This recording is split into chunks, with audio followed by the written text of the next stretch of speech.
Picture this. You walk up to a door, reach for a handle, and nope. It's a push door with a giant bar practically screaming, "Don't pull, you absolute gremlin." And yet, you still pull. Because of course you do. Humans pull handles the way cats knock things off counters, compulsively, illogically, and with zero remorse. But here's the thing, that bar isn't innocent. It's part of a sneaky design strategy called affordance. Basically, objects hint at how you should use them. A bar says push, a handle says pull. Your brain isn't consciously analyzing this, it's just vibing, following cues so you don't stand in front of a door like a confused loading screen. Designers exploit this. Instead of slapping giant instructions everywhere, they build objects that quietly manipulate your choices. No sign, no text, just a passive-aggressive piece of metal controlling your fate. The door is basically gaslighting you into proper behavior. Your brain loves this because it saves energy. Thinking takes work. Not much, but enough that your body would rather outsource the job to the architecture around you. So doors, knobs, buttons, even light switches are all silently guiding your hands like tiny puppeteers. And if you still pull the push door, congratulations, you've just lost a fistfight with an inanimate object specifically designed to help you win. Basically, the door is playing 4D chess while you're still trying to remember which way you're supposed to turn the knob. Imagine entering a grocery store just to grab one thing and emerging 45 minutes later with a pineapple, 3 dips you don't remember picking up, and deep spiritual confusion. You didn't fail. The store succeeded. The entire layout is a psychological obstacle course built to keep you wandering. Fresh fruit and colorful veggies greet you at the front because your brain interprets them as health halo items. If you buy something healthy first, you subconsciously give yourself permission to buy snacks later. It's like telling yourself, I had a salad once this week, therefore I deserve 19 bags of chips. Then there's the dairy section, always mysteriously in the very back. Why? Because almost everyone needs milk, so the store forces you to walk past everything else first. They make you take the scenic route through Temptation Island. And don't get me started on the music. Slow tempo songs literally make you walk slower, which makes you browse longer, which makes you buy more. You think you're pondering cheese options, but really, the store is serenading you into overspending like some kind of capitalist siren. Grocery stores don't just sell food, they harvest your attention, your time, and a questionable number of impulse purchases. The worst part? It works so well you'll still forget the one thing you went there for. Basically, you're a highly suggestible mouse, and the supermarket is a multi-billion-dollar maze designed to watch you scurry. You tap the crosswalk button, nothing happens. You tap it again, harder, as if the button will respect you now. Maybe you even hammer it 5 or 6 times like you're trying to summon a demon, and still, no response. Fun fact, in many cities, crosswalk buttons don't even do anything. They're called placebo buttons, designed to give you the illusion of control so you don't lose your mind waiting for a light change that's already on an automatic cycle. Yep. You're pressing a metal circle whose entire job is to keep you calm and busy. That's it. It's like giving a toddler a fake TV remote so they feel included. The government is basically treating all of us like frustrated toddlers. But psychologically, it works. Humans hate uncertainty more than inconvenience. If we feel like we're doing something, we get less impatient, even if that something is literally pointless. The button gives your brain a tiny hit of agency, which is sometimes all you need to not jaywalk into traffic out of pure spite. So next time you're jabbing that button like you're disarming a bomb, just know, the button might be lying to you and you're absolutely falling for it. Basically, it's a stress toy pretending to be infrastructure. You ever walk into a casino and immediately feel like the carpet is yelling at your eyes? It's always some chaotic mix of neon swirls, cosmic explosions, and shapes that look like they were pulled from a toddler's fever dream. You might think, wow, this is hideous. But that's the point. It's not supposed to look good. It's supposed to work. Those loud, bizarre designs do something sneaky. They keep you alert and moving. Your brain can't relax when the floor looks like a Jackson Pollock painting chaotically recreated by a Roomba. Ugly carpets discourage you from looking down, which in turn keeps your attention upward, where the machines, tables, and money-stealing distractions live. They also slow you down. Complex patterns make it harder for your brain to judge speed and space, so you walk a little more carefully, which just so happens to make you a little more likely to stop and, say, impulsively gamble your rent money away. Casinos don't want you comfortable. They want you stimulated, wired, wandering in circles like a confused Sims character. And because the brain is terrible at ignoring sensory overload, you end up following the path of least resistance, deeper into the building, guided further by lighting, sounds, and the promise that maybe your next pull on that slot machine won't be a financial crime against yourself. Basically, casino carpets exist to humble your vision, corral your attention, and keep you moving like a very flashy cattle system. Picture this: you sit down at a cute cafe ready to enjoy lunch, maybe scroll your phone, maybe contemplate your life choices. But halfway through your sandwich, you realize something. This chair is weird, too firm, too upright, slightly off in a way you can't explain. Congratulations, you've encountered time limit seating. Restaurants, especially busy ones, don't always want you lounging around. More people in and out means more profit, so they subtly design chairs and booths to keep you from getting too comfortable. They're not torture devices, just uncomfortable enough that after 30 to 45 minutes, your spine politely suggests that maybe it's time to wrap things up.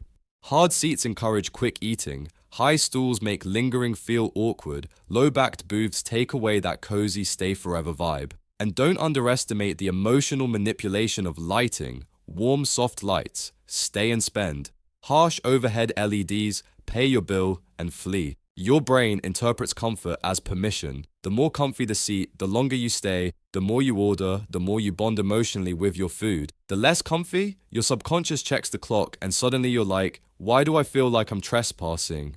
The wild thing is, you rarely notice any of this. You just mysteriously finish your meal and think, yeah, I should head out. That's not politeness, that's ergonomics nagging you like a passive-aggressive roommate. Basically, your butt is being psychologically negotiated with, one subtle design choice at a time. Imagine stepping out of your hotel room and instantly feeling like you're in a horror movie where something's about to sprint at you full speed. Long, narrow hallways, repeating doors, the carpet that looks like it was designed on a calculator. You'd think this was just a design aesthetic, but nope, it's crowd control. Hotel corridors are intentionally stretched and uniform because your brain moves faster in predictable environments. When everything looks orderly and identical, you walk quicker. There's no scenic detail for your brain to admire, so it defaults to efficiency mode. These hallways aren't built for beauty. They're built to get your wandering self from point A to point B without stopping every 5 seconds to marvel at wall art. And here's the psychological cherry on top. Symmetry makes us feel safe, but also slightly unsettled. Too much repetition gives your brain the urge to escape the pattern. It's like your instincts are whispering, move along now, nothing to see here except the ghost from floor 7. Designers also use extremely durable materials that dampen sound so you don't hear your neighbor's 2 a.m. karaoke session. The result is that eerie quiet where your footsteps sound like they belong to a Victorian child ghost haunting the premises. Hotel hallway design is the perfect example of architecture nudging your behavior. You don't linger, you don't wander, you just walk, fast, straight, slightly paranoid, just how they want you. Basically, it's a people shuffling conveyor belt disguised as a hallway. You ever notice how parking lots are basically anxiety playgrounds? Cars everywhere, people walking behind you like they have a death wish, shopping carts rolling freely like medieval siege weapons. But beneath all that chaos, parking lots are secretly designed to manage your behavior, mostly by preventing you from turning into a vehicular menace. Those angled parking spaces, they're not there to make it easy. They're there so you park in a predictable flow and don't turn the lot into a demolition derby. When spaces all face one direction, your brain doesn't have to solve geometry just to back out. Less chaos equals fewer lawsuits, which corporate America considers a win. Also, notice how the exit always feels farther than it should. That's intentional. Long looping lanes force you to slow down. Humans speed when they think they're almost done, so the lot stretches the finish line to prevent you from blasting out of there like you're trying to win a NASCAR qualifier. Even the landscaping islands, those weird patches of grass and sad shrubs, exist to break up sightlines. They stop you from cutting across the whole lot diagonally like a raccoon with errands. Designers know that given the option, you will take the most chaotic path possible, so they build miniature nature obstacles to stop you from becoming a parking lot gremlin. And let's not forget signage. Ever notice how stop signs in parking lots feel aggressively large for no reason? That's because you're more likely to ignore them. Parking lots are liminal spaces. Your brain thinks you're basically done driving, so it stops paying attention. Bigger signs tap you on the mental shoulder like, hey, eyes up, don't run over Janet. Basically, a parking lot is a politely judgmental parent keeping you from making terrible life choices at 5 miles per hour.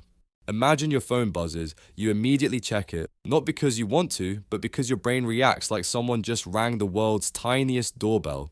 That vibration isn't random, it's engineered psychological manipulation at its finest. Apps design their notifications like casino slot machine wins, unpredictable, tempting, rewarding. That little red dot? It's not just a dot, it's a micro panic alarm. Your brain interprets red as urgent, so even if the notification is something ridiculous like, your friend liked a meme, you feel compelled to investigate. Congratulations, the color red just hijacked your dopamine system. Then there's the timing. Apps stagger notifications to lure you back after periods of inactivity, like clingy digital exes. They track when you usually open them and send alerts during your weak moments, lunch breaks, late nights, procrastination hours. Every buzz and ping is designed to interrupt just enough to pull you in, but not enough to annoy you into turning them off. Even the sound design is intentional. That crisp ding or soft pop is engineered to be satisfying. Your brain starts associating those sounds with tiny rewards, conditioning you like a very sophisticated Pavlovian pigeon. And let's not forget the existential nightmare of typing indicators. They're meant to keep you waiting, holding attention hostage. You become emotionally invested in 3 blinking dots like they're revealing ancient prophecy. Basically, your phone is a tiny slot machine in your pocket, and every notification is pulling the lever for you.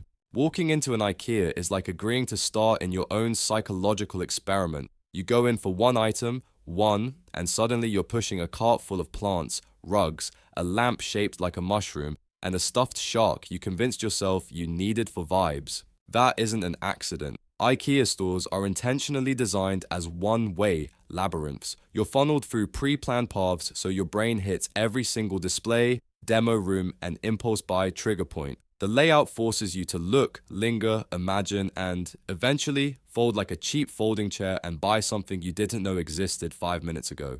The winding path also creates something called the Gruen effect, named after a guy who designed malls to confuse customers on purpose. When you lose your sense of direction, your decision-making softens. You stop thinking critically and start following the path like a domesticated sheep. IKEA even controls pacing. They sprinkle in shortcuts because they know your brain needs the illusion of choice, even though 99% of you will still wander the whole maze like you're on a pilgrimage for Swedish meatballs. And don't forget the emotional traps. The fake living rooms, they hack your imagination. Your brain sees a perfect room and thinks, ah yes, if I buy this $7 lamp, my entire life will be organized. Spoiler, no lamp can fix you.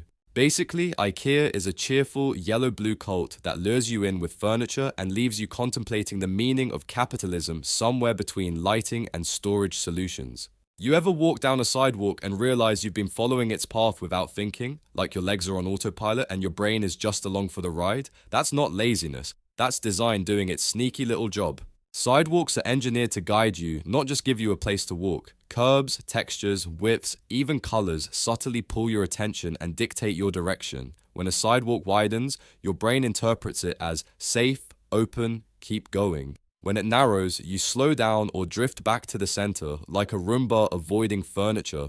Ever see those tiny bumps at curb ramps? Those aren't just for traction, they're psychological speed bumps. They make you notice you're transitioning from pedestrian land to car territory. Your brain gets a micro jolt of awareness. Hey, pay attention, metal boxes are nearby. And don't underestimate curves. A gently curved walkway feels more inviting than a straight one, so designers use softness to nudge crowds toward plazas, bus stops, or entries. Meanwhile, sharp angles push you away or signal don't linger. You think you're just going for a stroll, but the sidewalk is playing emotional shepherd, gently nudging your mood and pace. Even materials matter. Rough concrete? You walk with purpose. Smooth stone? You glide like you're in a perfume commercial.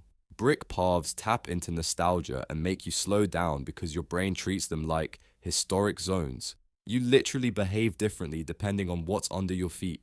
It all adds up to a choreography you never agreed to participate in. Sidewalks guide crowds, control flow, reduce accidents, and gently manipulate your wandering, distracted human self into staying where you're supposed to.